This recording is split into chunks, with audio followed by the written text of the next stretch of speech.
नमस्कार दोस्तों, स्वागत है आपका हमारे चैनल ज्ञान लो में। आज हम बात करेंगे एनिमल डंग के बारे में और जो बायोगैस है इनके बारे में जानेंगे। तो एनिमल डंग जो है वो हम किस तरह से यूज़ करते हैं एज ए फ्यूल। तो आपने देखा होगा जो ट्रेडिशनल चूल्हाज होते हैं घरों के अंदर यूज़ किए जाते हैं गाँव में, विलेजेस में। तो वहाँ पे जो पशु होते हैं उनका जो वेस्ट होता है, यानी कि जिसको हम एनिमल डंग बोलते हैं, तो उनके जो है उपले बनाए जाते हैं जिनको हम एनिमल डंग केक्स बोलते हैं, और उनको फिर बर्न किया जाता है एक चूल्हा के अंदर। तो वो जो है एक तरह का फ्यूल का काम करता है। तो एनिमल जो डंग है एज ए फ्यूल हमारा काम करता है ट्रेडिशनल मेथड से अगर हम देखें। लेकिन अगर हम बात करें ये एक अच्छा मेथड नहीं है। अगर हम इसको कहें कि ये एक अच्छा मेथड, अगर हम इसको कंपैरिजन करें एक अच्छे मेथड के साथ, तो ये उन जो अगर हम उसको सोटी पर देखें तो ये खरा नहीं उतरता। क्यों? क्योंकि इसकी जो कैलोरीफिक वैल्यू है, अब कोई भी फ्यूल होता है उसकी कैलोरीफिक वैल्यू अच्छी होनी चाहिए। कैलोरीफिक वैल्यू क्या होती है? कैलोरीफिक वैल्यू यानी कि उसकी हीट देने की क्षमता।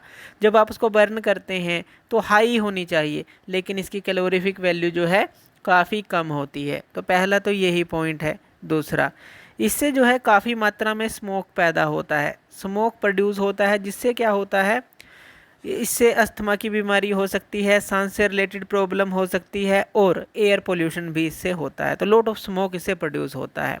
तीसरा, इससे जो है ऐश निकलती है, यानी कि लॉट ऑफ जो राख है इससे बनती है, रेजिड्यू इससे बचते हैं।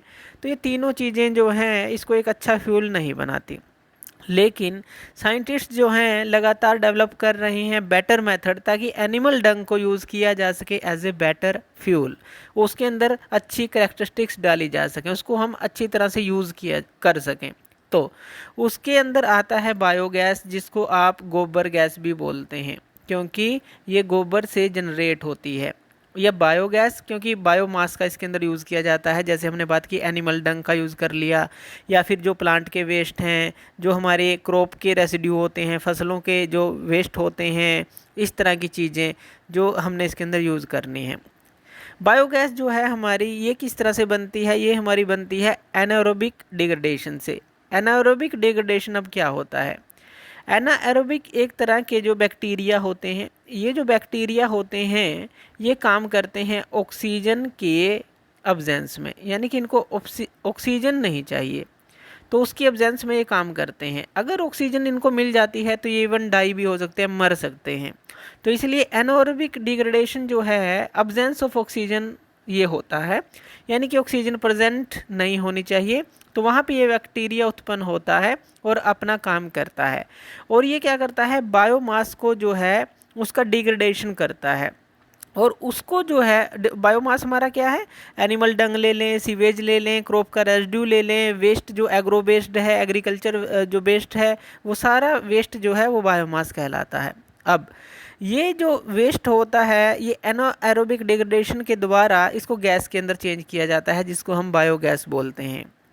अब ये जो है बैक्टीरिया प्रेजेंस ऑफ वाटर काम करता है, इसको वाटर ज़रूर चाहिए, तो प्रेजेंस ऑफ वाटर काम करेगा, अब्जेंस ऑफ ऑक्सीजन काम करेगा। ये क्या करेगा? जो कि कार्बन कंपाउंड्स होते हैं हमारे, जो कि हमारे बायोमास के अंदर होते हैं कार्बन कंपाउंड्स, उनके साथ ये रिएक्ट करता है। तो बायोमास जो बायोमास के अंदर ये कार्बन कंपाउंड हैं उनसे ये रिएक्ट करेगा और एक मिक्सचर ऑफ गैसेस देता है, यानी कि ये गैस बनाता है। लेकिन वो गैस जो होती है मिक्सचर होती है गैसेस का एक्चुअल में। अब ये जो मिक्सचर ऑफ गैसेस है इसके अंदर क्या क्या होता है? इस मिक्सचर ऑफ गैसेस को ही बायोगैस बोला जाता है वैसे। लेकिन इसके अंदर होता क्या क्या है? इसके अंदर हमारी लगभग, अगर हम बात करें, 75% मीथेन होती है, जिसका केमिकल फार्मूला CH4 होता है। और उसके अलावा इसके अंदर CO2 भी होती है, और इसके अलावा इसके अंदर H2S यानी कि हाइड्रोजन सल्फाइड भी होती है। तो यानी कि सबसे ज़्यादा मीथेन होती है, जिसको हम बर्निंग के रूप में यूज़ करते हैं घरों में। जब हम एक गोबर गैस प्लांट को लगाते हैं तो इसका यूज़ किया जाता है। तो इस तरह से ये जो बायोगैस है बायोमास के थ्रू जो है एनाएरोबिक डिग्रेडेशन के द्वारा प्रोड्यूस होती है, और एक बहुत ही अच्छी कैलोरीफिक वैल्यू वाला ये फ्यूल होता है। तो इसलिए इसका यूज़ किया जाता है। तो इसलिए जो एनिमल डंग है उसका एक बहुत ही अच्छा यूज़ ढूंढा गया है बायोगैस प्लांट के थ्रू या गोबर गैस प्लांट के थ्रू, कि इसको एज ए गैस में कन्वर्ट कर लेना, और उसके बाद जो वेस्ट बचता है वो भी हमारे जो खेती के लिए जो ज़मीन होती है, खेती के लिए भूमि होती है, वहाँ पर खाद का काम भी करता है।